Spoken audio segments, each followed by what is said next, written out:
vraiment, merci. Merci aussi à vous d'être là ce matin dans ce moment. Vous auriez pu être à une terrasse de café, mais vous êtes venus vous réunir avec nous. On est très honorés de vous recevoir pour la millième fois pour certains et peut-être pour la première fois pour d'autres. Est-ce qu'on peut saluer tous nos amis qui sont là et aussi devant leurs écrans? Bonjour à ceux qui nous rejoignent sur l'écran Source de Vie, sur les Facebook, sur les YouTube, le site internet. On dit aussi, alors on a pas mal de visiteurs ce matin aussi. On a des Allemands ce matin. Waouh, on a un Allemand. Yeah. Mezzo, hein, il est plus italien qu'allemand, mais bon, ouais, ok. Et puis on a des amis anglais, je crois, hein, qui dans Welcome. Ça va jusque-là, welcome, j'y arrive encore. Voilà, un temps béni dans la louange. Waouh, je suis encore dans les nuages spirituels. C'était fort, hein.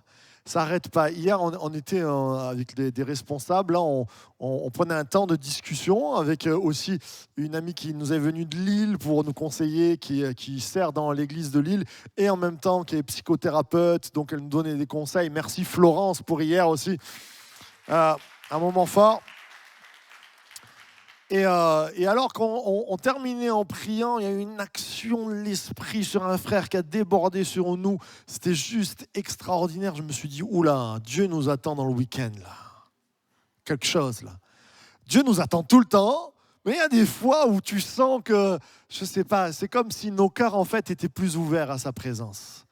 Et ce matin encore, il y a des bénédictions et je vais essayer de disparaître pour le laisser apparaître, pour que Dieu puisse être le plus présent encore ce matin, même au travers, surtout au travers de la prédication, si je peux avoir déjà d'ailleurs la thématique. Alors normalement, nous aurions dû commencer une nouvelle thématique qui s'appelle Authentique, mais qui commencera maintenant dans 2 semaines, puisque la semaine prochaine, on aura le théologien Daniel Arnold avec nous.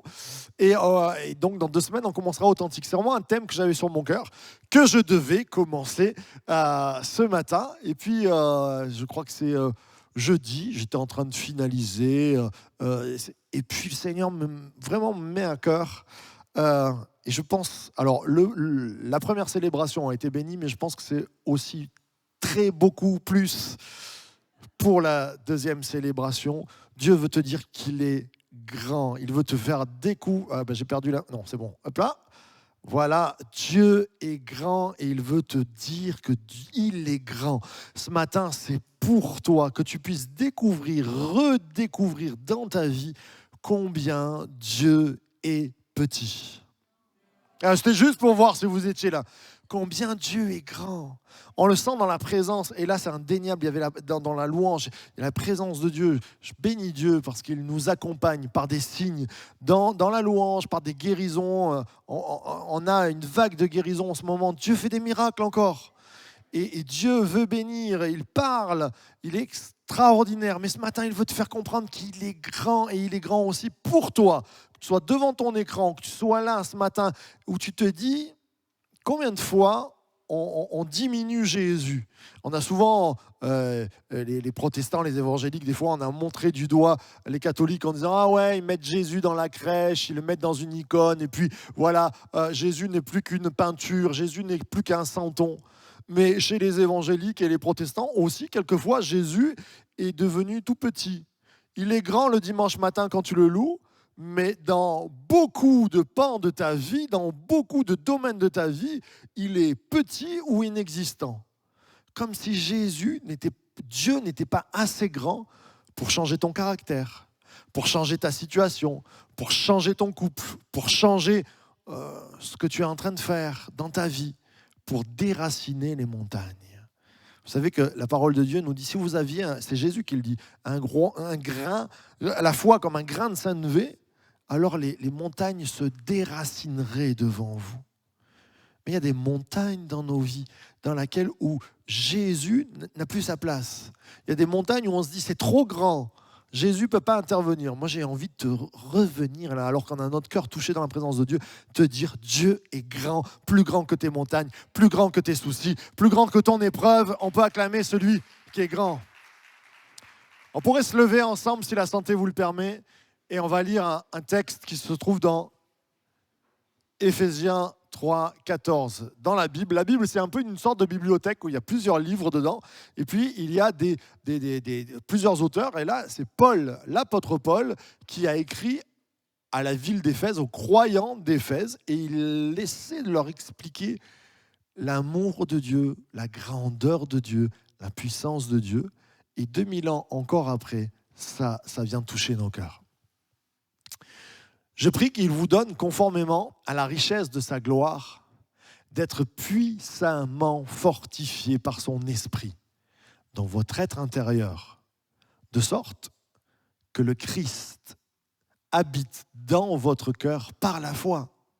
Je prie que vous soyez enracinés et fondés dans l'amour pour être capable de comprendre avec tous les saints quelle est la largeur, la longueur, la profondeur et la hauteur de l'amour de Christ et de connaître cet amour qui surpasse toute connaissance afin que vous soyez remplis de toute la plénitude de Dieu. À celui qui peut faire par la puissance qui agit en nous infiniment plus que tout ce que nous demandons ou pensons. Amen, amen et amen. Vous pouvez prendre place. Si vous entendez un petit bruit, des fois qui grésille, ce n'est pas les enceintes, c'est la clim, on a changé un petit truc, on est en train de voir. Vous inquiétez pas, hein, c'est pas Nicolas qui est en train de se faire des cafés au percolateur. Voilà, ce matin, j'aimerais qu'on puisse sortir de ce lieu en se disant Dieu est grand, et Dieu est grand partout dans ma vie. Dieu est grand et il va intervenir. Ce matin, j'aimerais qu'on puisse, premièrement, être capable de le comprendre. Parce que si tu ne comprends pas que Dieu est grand dans tous les points de ta vie, et je l'ai mis avec des polices différentes, parce que quelquefois, comme je le disais, on va mettre Jésus ou Dieu dans des domaines de nos vies, dans des boîtes de nos vies. On va dire, là, tu agis. C'est-à-dire le dimanche matin, je suis en train de louer, oh, je sens la présence de Dieu. Ou peut-être que Dieu... Vous savez, on a des systèmes d'église qui se sont focalisés sur des actions de Dieu. L'église où Dieu guérit. Amen, alléluia, on prie, il y a des guérisons et Dieu agit, bien sûr. Et puis, il y a d'autres églises où on s'est focalisé sur Dieu est amour avant tout. C'est vrai, Dieu est amour pleinement. Et puis, il y a d'autres églises où ils vont dire, nous, c'est la sanctification. Ne fait pas avoir une vie intègre. On est des modèles devant tous. Nous, on est l'église de la sanctification. Et puis, d'autres vont dire, nous, on est l'église de la parole. On connaît la parole parfaitement. Et vous prenez toutes ces églises, c'est bien ce qu'elles disent, mais il faudrait les réunir ensemble et en faire qu'une. Et oui. Et l'église source de vie, alléluia. Toi qui regardes devant ton écran, on veut te dire qu'on veut être cette église-là. J'aimerais entendre un grand amen. Je suis là pour dire, oui, le Dieu de la Bible et la Bible, c'est important. C'est pour ça qu'on aura un cours de théologie avec Daniel Arnold. Je le dis, Dieu est un Dieu qui guérit. Et c'est pour ça que chaque dimanche, on prie pour les malades. Je dis que Dieu est un Dieu d'amour et de grâce et qu'il nous sort par son amour. Il nous tend une main encore ce matin. Et si c'est la première fois que tu viens, sache que Dieu t'aime tellement. Et c'est le discours de notre Église. Et puis, oui, Dieu fait de nos vies des vies exemplaires. Alors qu'on se ratait, alors que peut-être qu'on avait un mauvais caractère. Oui, Dieu nous transforme et fait de nous, pas des salamis, mais des jambons. Amen. Retourne-toi vers ton voisin et dis-lui, ce matin, tu es vraiment un jambon. Je plaisante. La compréhension de sa grandeur. Ce matin, j'aimerais qu'on puisse vraiment, au-delà de tout, comprendre que Dieu est grand. Au-delà de ta compréhension. Moi, dans ma vie, par exemple, les finances, j'ai jamais craint les finances. Des fois, on s'est retrouvés, mais on n'avait rien. Puis je disais, Dieu pourvoit. Et on n'a jamais manqué de rien. J'ai toujours eu presque de l'embonpoint. Alléluia. Certains se disaient. Et puis dans certaines actions de ma vie, par exemple mon caractère, j'en ai déjà parlé, mais plus jeune, j'étais coléreux, mais alors absolument, c'était terrifiant, surtout quand j'étais au volant de ma voiture. Mais alors, une fois, mais des trucs rien, un klaxon ou quoi. Et une fois, je rentre chez moi, ma mère me voit, elle me dit, qu'est-ce que t'as? J'étais pas marié encore, j'avais 20 ans. J'ai dit, j'ai mal à la tête. Elle me dit, pourquoi t'as mal à la tête? Je lui ai dit, je suis tellement en colère que ça m'avait fait mal à la tête. J'avais envie de taper sur quelque chose. Et là, elle me regarde, elle me dit, mais tu sais que Dieu peut changer ton caractère. J'avais jamais réalisé ça. J'avais pas. Dieu était grand pour mes finances, Dieu était grand pour guérir, mais changer mon caractère, qui j'étais. Mais sauf que un sale caractère, les mauvais penchants de nos caractères, c'est pire que tout, parce que des fois ça détruit, ça fait du mal. Alors, elle me dit, tu crois en Dieu, va prier. Et j'étais libéré de cette colère. Et je crois que Dieu peut agir dans notre caractère le plus profond. Des fois, la parole de Dieu dit, est-ce qu'un léopard pourrait enlever ses taches? Avec Dieu, oui. Il pourrait devenir tout blanc, ou je ne sais pas comment. Et quelquefois, on a des taches dans nos vies. On a des taches de caractère, on a des erreurs cachées. Alors, on peut être à l'église, lever les mains et dire, waouh, je suis là, tout ça, mais tu sais très bien, peut-être qu'il y a des addictions qui sont ancré dans ta vie et tu te dis Dieu peut guérir ou Dieu peut toucher, mais là, j'y crois plus. J'aimerais juste te dire que Dieu est grand et qu'il y croit plus que toi, tu ne peux le croire. Et ce matin, il veut faire ce miracle en toi. J'aimerais encore entendre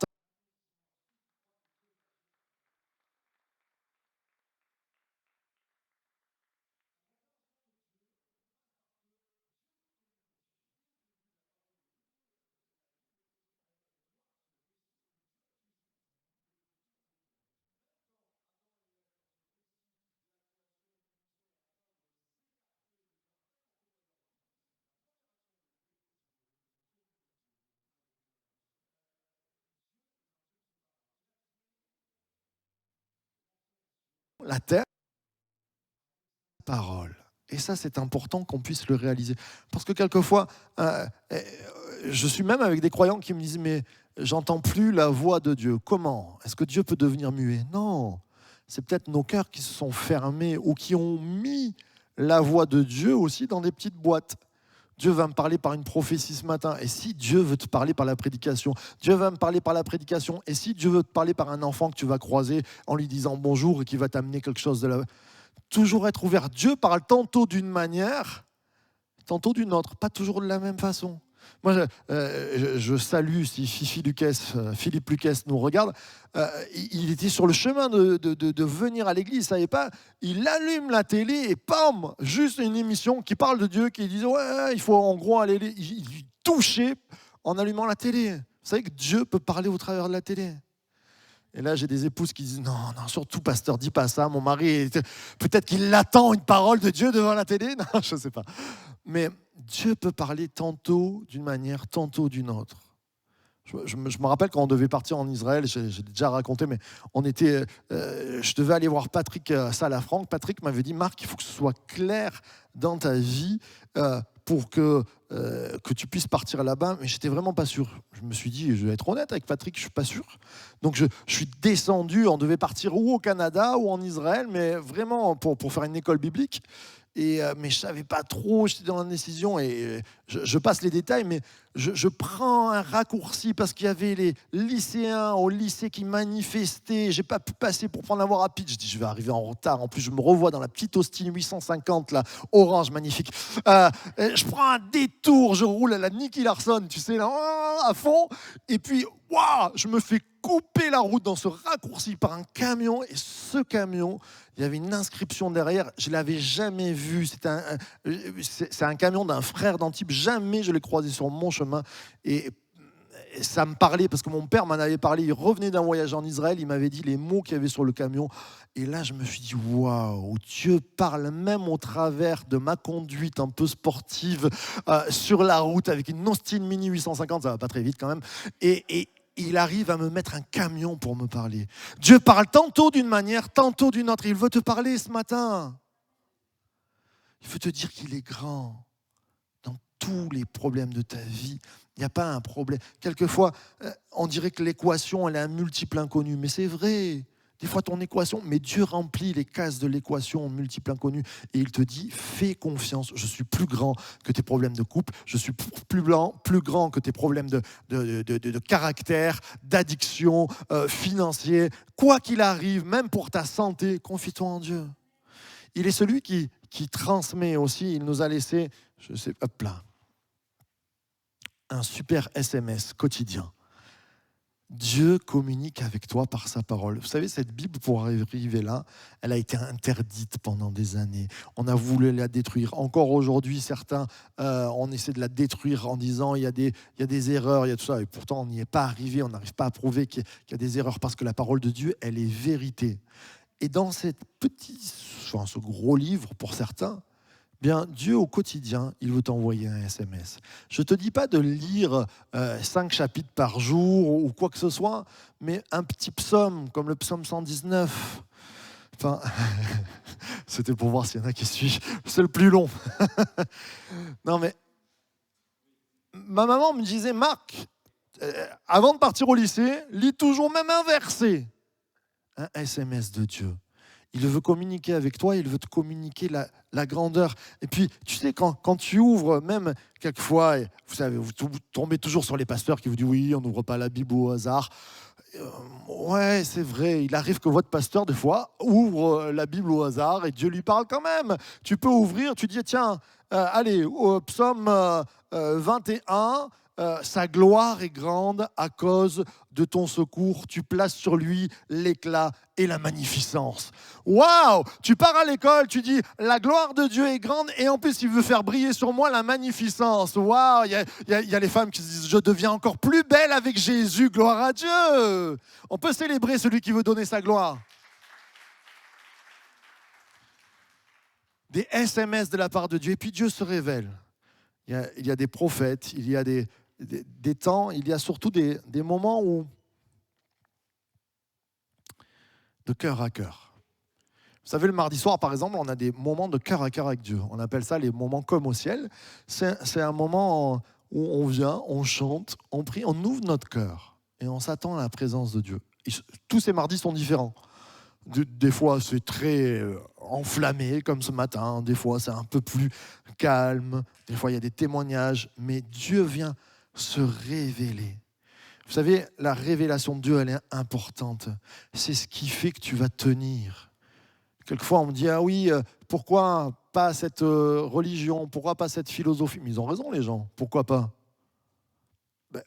Parce que Dieu est vivant. Et j'en suis sûr, comme je le dis assez souvent, j'avais 12 ans quand j'ai eu une révélation de face à face avec Dieu. Vous pouvez me couper en morceaux. C'est pas, j'avais pas bu, j'avais pas pris des produits illicites, j'avais que 12 ans. Mais je sais que quand je me suis mis à prier, sa présence a marqué ma vie comme j'allais dire un tatouage indélébile sur ma vie où il y a marqué Jésus est vivant, Jésus est grand, Jésus peut agir. Et quoi qu'il arrive, il est là. Et quand tu sais que Dieu est vivant, quand Dieu t'est révélé, alors tu prends la parole et tu dis toutes les promesses qui sont dans la parole, elles sont pour moi. Je suis avec vous tous les jours jusqu'à la fin du monde. Eh bien, ok, je sais, Jésus, quoi qu'il arrive, j'ai peur. Il y a le confinement, pas le confinement, il y a les vaccins, il y a les maladies, il y a la guerre. Jésus, tu es avec moi. En plus, tu me prépares une place. Je sais que tu es là. On a besoin que Dieu se révèle à nous. Et je le disais, alors pour un grand nombre d'entre nous, par exemple, les moments musicaux, la louange, et Dieu l'a voulu, Dieu se révèle au travers de cela. On a eu quelquefois des générations dans les églises, on dit « Ah oui, la musique et tout ça », mais il faut savoir que bibliquement parlant, il y a des prophètes qui venaient, qui demandaient des musiciens pour prophétiser. C'est dans la Bible. Très intéressant. Comme si Dieu avait mis une connexion avec la louange musicale. C'est important. Merci Mathieu et toute son équipe là ce matin parce que dans ce moment, pour beaucoup d'entre nous, vous nous avez connectés avec Dieu. Et il faut bien se connaître. Alors, peut-être c'est les premières fois que tu viens, mais pour ceux qui sont croyants, quels sont les endroits où tu as eu des émotions fortes? Qu'est-ce qui t'amène à... Parce que Dieu veut communiquer avec tes émotions. Quelquefois, j'ai entendu aussi des prédications, oui, c'est marqué dans la Bible, on n'a pas besoin d'émotions. Mais non, mais je ne suis pas une statue de cire ou de marbre ou j'en sais rien. Dieu m'a fait avec des émotions. Je ris, je pleure. Non, pardon, je suis un garçon. On a des émotions. Et Dieu te connaît. Je disais par exemple, notre sœur Cathy, elle connaît quand il lui faut sa balade en forêt. Quand, au quotidien, elle va se balader en forêt et là, Dieu lui parle, elle sent la présence de Dieu, ça lui fait du bien. Moi, tu m'amènes en forêt, je regarde s'il y a des champignons ou des choses comme ça. Mais elle se connecte comme ça. Certains, ce sont des gens de l'écrit. Ils ont besoin, ils se connectent direct, ils prennent la parole, ils prennent un psaume, ils sont connectés. Dieu veut connecter avec toi, avec tes émotions, avec ce que tu es, comment tu es, parce qu'il te respecte. On est tous différents et Dieu prend soin de nous, mais il veut se révéler. Et quand tu sens la révélation de Dieu qui t'amène à ne plus douter, alors ça change ta vie, parce que tu sais que Dieu est grand. Tu sais que ce matin, il va agir pour toi, au-delà de tout ce que tu peux voir. Il y a marqué au-delà de toute intelligence. Notre intelligence, des fois, elle nous fait ce qu'on voit, on se dit, oula, sur le papier, mais même dans la réalité, on est mal. Ça me rappelle, vous savez, les disciples, ils nous avaient raconté un jour, ils sont en pleine tempête, ils sont dans un bateau, le lac de Galilée, ils sont partis, tout allait bien, et puis des vagues les submergent, et ça rentre dans le bateau, ils sont en train de décoper. Puis ils se retournent, et Jésus, il dort tranquille. Il sait qu'il a une mission à accomplir, il va pas mourir maintenant. Il réveille, oh mais Jésus, qu'est-ce qui se passe et tout. Et quand Jésus se lève, il arrive. Selon toute intelligence, ils allaient couler. Selon toute intelligence, il fallait quand même un peu se bouger, se dépêcher pour écoper. Fallait un peu s'alarmer. Tout le monde se serait alarmé. Jésus ne s'alarme pas. Et au-delà de toute intelligence, il regarde le ciel, il menace la tempête et la tempête s'arrête. Enfin, c'est pas logique, c'est pas humain, c'est divin. Mais Dieu est grand et veut te dire, invite-moi dans ta barque. Quand tu n'as plus de solution, il se lève et il va menacer la tempête qui est en train d'atteindre ta vie. Tout simplement, au-delà de toi, tu es cope, tu peux tout donner. Quelquefois, on est prêt à couler. Eh bien, fais intervenir Jésus. Quand Jésus est dans la barque de ton cœur, tu ne peux pas couler. Et ce matin, il veut te révéler ça. Dieu est grand. J'aimerais entendre encore un applaudissement à celui qui veut te bénir. Deuxièmement, ce qu'on va voir, c'est que la compréhension, comprendre la grandeur de Dieu, c'est tout simplement quand on est fondé, enraciné dans son amour. Être enraciné et fondé dans son amour. En quoi on est enraciné ? Qu'est-ce qui enracine la compréhension de notre vie ? Je le dis assez souvent, mais on s'en aperçoit même plus. Parce qu'on est baigné depuis tout petit, mais nous, on est enraciné dans la compétition et dans l'argent. C'est-à-dire que depuis tout petit, on nous dit soit le meilleur à l'école, soit le meilleur à la cour, soit le meilleur assis, soit le meilleur... Donc tu es enraciné dans ta propre force, dans la compétition. Tu t'enracines en te disant si vraiment je donne tout, eh bien je vais enraciner ma vie. Et puis, enraciner aussi la situation financière. Si tu as de l'argent, tu t'en sortiras toujours. Eh bien, c'est pas vrai. Sinon, pourquoi il y aurait des milliardaires qui se suicident ? À un moment donné, ils ne s'en sont pas sortis. Et Dieu vient te dire au travers de la lecture qu'on a lue ce matin, je prie pour que vous soyez enracinés et fondés dans l'amour pour être capable de comprendre avec tous les cinq, la largeur, la longueur, la profondeur, enracinés dans son amour. En fait,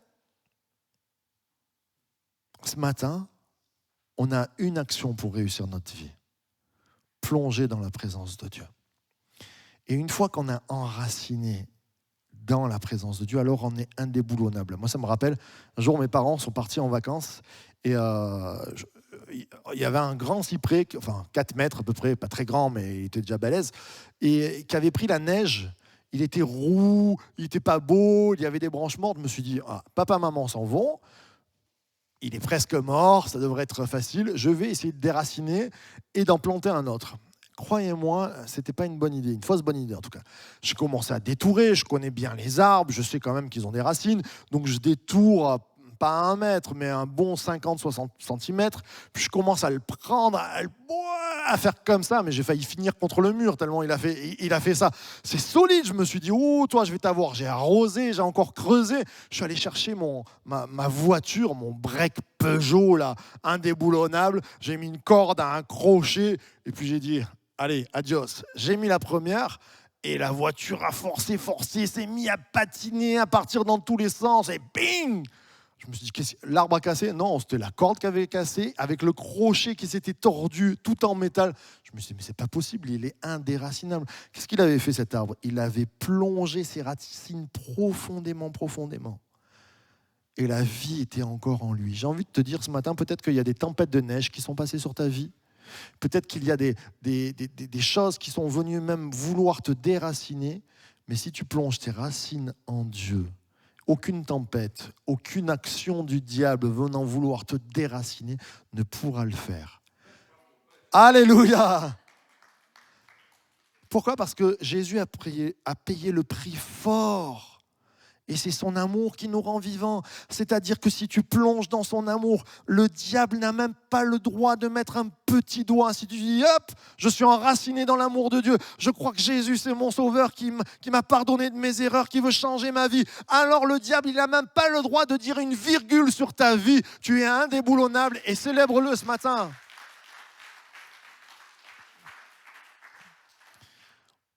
Par une mauvaise compréhension quelquefois de la parole de Dieu, on s'est trompé, et nous, en tant que croyants, on a fait des erreurs dans nos vies et on a eu des vies tristes. Je vais m'expliquer. On a cru qu'être un bon chrétien, c'était faire ou pas faire, c'était faire les bonnes actions, et donc on a formé les croyants en disant, attention, il ne faut pas faire ci avant le mariage, il ne faut pas faire ça après le mariage, il ne faut pas faire ci dans ta vie, fais ci, fais pas ça. Et là, on s'est inventé un salut à nous-mêmes. C'est-à-dire, on a fait une compétition avec nous-mêmes en disant, plus je serai droit, plus j'aurai mon salut et une vie heureuse. Comme je disais au premier culte, que nenni. Mais non, c'est pas comprendre, c'est pas la sanctification qui va t'enraciner dans l'amour.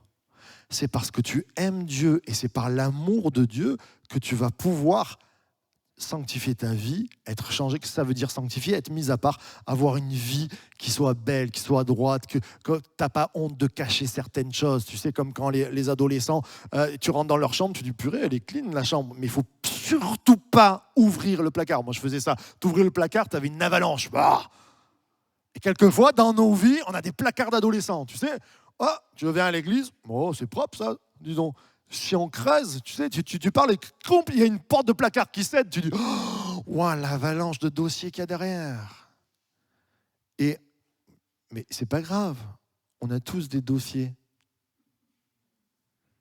Sauf le pasteur.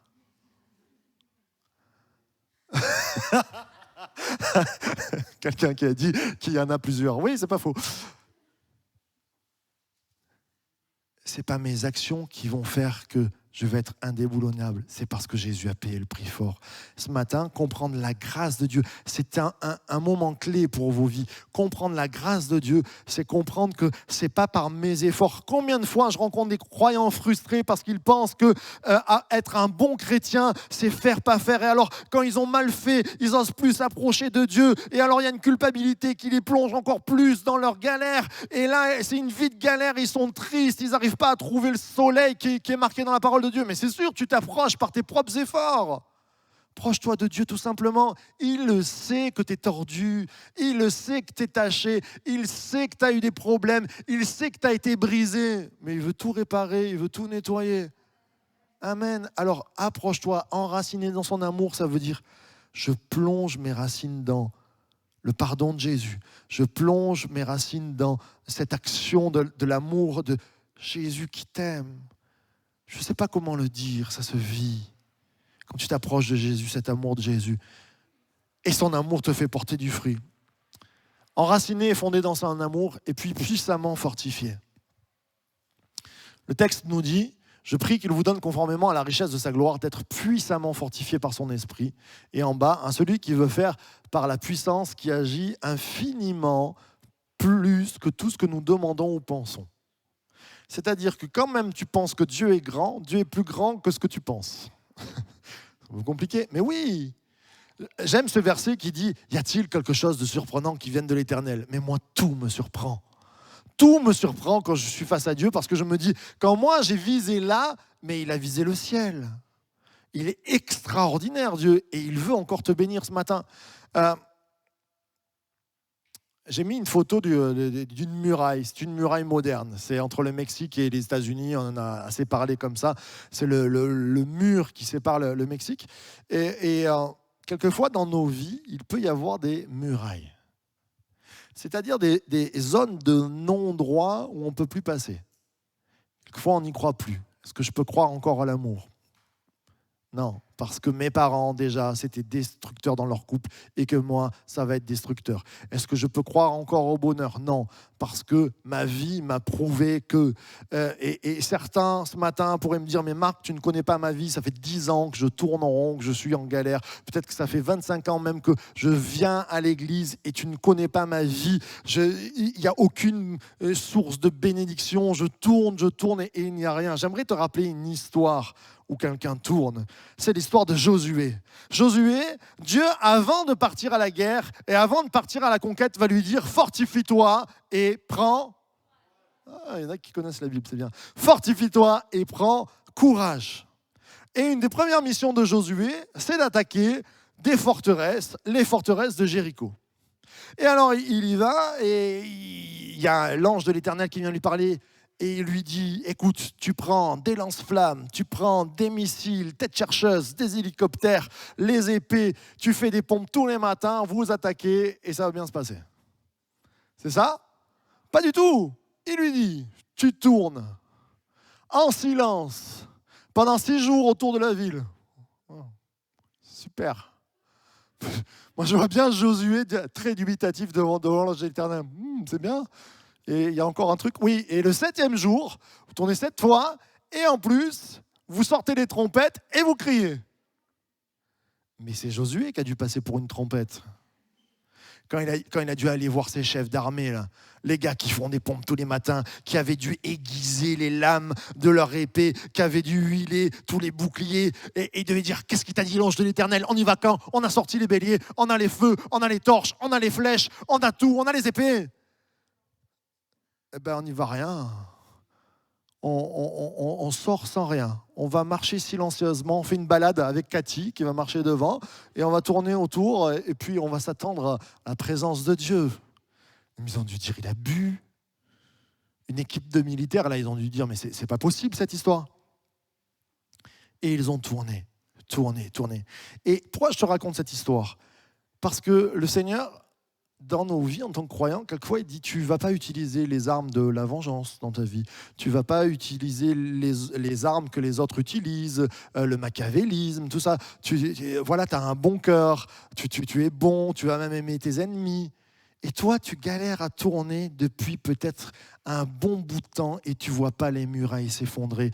Et tu te dis, mais c'est pas possible. Dieu a-t-il réellement dit ? On est en train de passer pour des pingouins, en train de tourner comme ça autour des trucs et tout le monde se moque de toi, peut-être en disant, il est où ton Dieu ? Et je suis là ce matin pour te dire, de la part de Dieu, continue jusqu'à ce que Dieu fasse tomber les murailles. Parce que, Amen. Amen. Parce que si Josué avait arrêté, imagine-toi le 6e jour en disant, en mettant la main sur le mur, tu sens un tremblement, tu sens quelque chose. S'il avait regardé aux gens qui se moquaient de lui en haut, il aurait arrêté. Mais il avait une parole de Dieu. Et j'ai la parole de Dieu pour toi ce matin.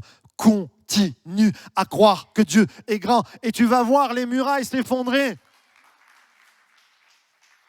Par sa puissance, il a eu la foi. Et ça a été très formateur pour Josué. Parce que quand ils font tomber ces murailles en obéissant à la voix de Dieu, quand ils se retrouvent dans le désert pendant 1 an, 2 ans, 3 ans, 4 ans, 10 ans, 40 ans, mais croyez-moi, Josué, il devait en avoir marre. Mais il avait été formé en sachant que Dieu avait répondu et qu'il répondrait. Josué avec Caleb sont les seuls qui sont rentrés en Israël parce qu'ils savaient qu'on tourne jusqu'à ce que les murailles tombent, on tourne jusqu'à ce que le désert en soit sorti, mais ils savaient que le désert n'était pas leur héritage, mais que c'était le pays de Canaan qui était leur héritage. Et le Seigneur te dit ce matin, c'est pas le désert ton héritage, c'est le pays de Canaan. Si tu le crois, tu peux applaudir le Dieu qui vient de sortir. Puissamment fortifié. J'aimerais terminer ce moment en étant devant Dieu. Oui, il faut appeler les musiciens qui sont en train de boire le café dehors. Je plaisante. Ce matin, c'est un moment solennel parce que ça peut changer nos vies. Alors, vous allez me dire, mais ça, c'est les prédicateurs. À chaque fois, ils croient que leur prédication, c'est... Mais encore plus parce que je l'ai reçue. Je ne devais pas prêcher cette prédication ce matin. Mais je l'ai reçue de Dieu pour vous dire, il faut réaliser, comprendre, recevoir que Dieu est grand. Parce que ça peut changer ta vie, ta situation. Il y a une problématique là dans ton couple, eh bien Dieu peut agir. Il y a une problématique dans ton corps, Dieu peut te guérir encore ce matin. Et il ne faut pas être un pasteur pour recevoir. Il ne faut pas lire sa Bible mieux que les autres. Il faut juste plonger ses racines dans l'amour de Dieu, c'est-à-dire recevoir. Dire aujourd'hui, je reçois que Dieu m'aime. Aujourd'hui, je comprends que Dieu m'aime. Aujourd'hui, je dis oui à l'amour de Dieu. Et alors les choses vont se faire. J'aimerais qu'on puisse se lever ensemble. On est dans un moment solennel où Dieu veut bénir, où Dieu veut guérir. Et même devant ton écran, accroche-toi à la bénédiction de Dieu. Tu peux devenir indéracinable, indéboulonnable. Et tu peux faire tomber les murailles dans ta vie en s'attendant à sa puissance, sa toute puissance.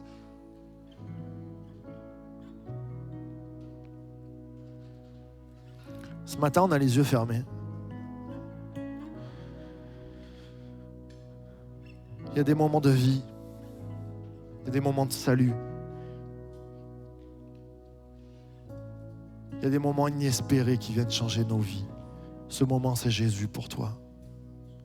Peut-être que ça fait longtemps que tu es chrétien, mais que tu es dans le désert, que tu n'en peux plus, que tu te dis les murailles ne sont pas tombées, il n'y a pas la vie dans ma vie. Mais ce matin, viens repuiser la vie auprès de Jésus. Peut-être que c'est les premières fois que tu viens et que tu dis, moi j'ai besoin que ma vie elle soit détachée. J'ai besoin que ma vie elle soit reconstruite. J'ai besoin de ce Dieu qui vient sortir de la tempête, qui vient arrêter la tempête avant que je coule. Alors ce matin, on est devant Dieu. On a les yeux fermés, on est en famille. C'est un moment intime. Si dans une situation particulière, je ne regarde pas, c'est toi et Dieu. Tu as besoin que Dieu intervienne. Simplement, tu lèves ta main devant lui, comme un signe de lui dire, je reçois ton amour. Je ne viens pas par mes efforts, je reçois ton amour. Je reçois ta grâce. Il y a un miracle qui est en train de prendre place ce matin. Un miracle de force, un miracle de renouvellement, de transformation, de guérison. Alors que tu lèves ta main, notre Père, nous sommes devant toi. Merci pour la puissance de ton esprit ce matin. Merci pour le miracle de ta présence qui vient tout transformer, qui vient changer mon passé en un avenir serein, qui vient mettre la lumière là où il y avait que les ténèbres, qui vient ordonner ce qui n'était plus que désorganisation. Seigneur, quand nous levons les mains et les yeux devant toi et quand nous acceptons ton amour, alors tout change. Je te prie pour un changement profond ce matin, un changement de nos caractères, un changement de nos vies. transformation profonde dans le nom de Jésus. Ce matin, j'aimerais continuer, alors qu'on est encore dans la présence de Dieu, on a les yeux fermés. Mais peut-être que tu as vraiment besoin d'un nouveau départ. On aime prier, on est une famille, on aime prier. Et j'aimerais te bénir. J'aimerais bénir ta vie au nom de Jésus. Peut-être que tu es malade dans ton corps et tu dis, je ne peux pas recevoir, mais depuis des semaines, là, on a des guérisons sur guérisons. Dieu agit, c'est juste exceptionnel ce qui est en train de se passer. Attends-toi à Dieu, Dieu peut te guérir. Peut-être que c'est dans ton caractère, tu n'en peux plus, tu veux repartir à zéro, tu veux quelque chose de nouveau. Là, viens sur le devant, on va prier, on est avec quelques équipiers là. Quand tu viens sur le devant, tu as juste à dire, j'aimerais qu'on prie pour ça, pour ma vie qui ne va pas bien, pour peut-être être guéri. Dieu est grand. Dieu est grand. Allez, viens sur le devant, on va prier ensemble pendant que l'équipe louange va nous amener dans un chant.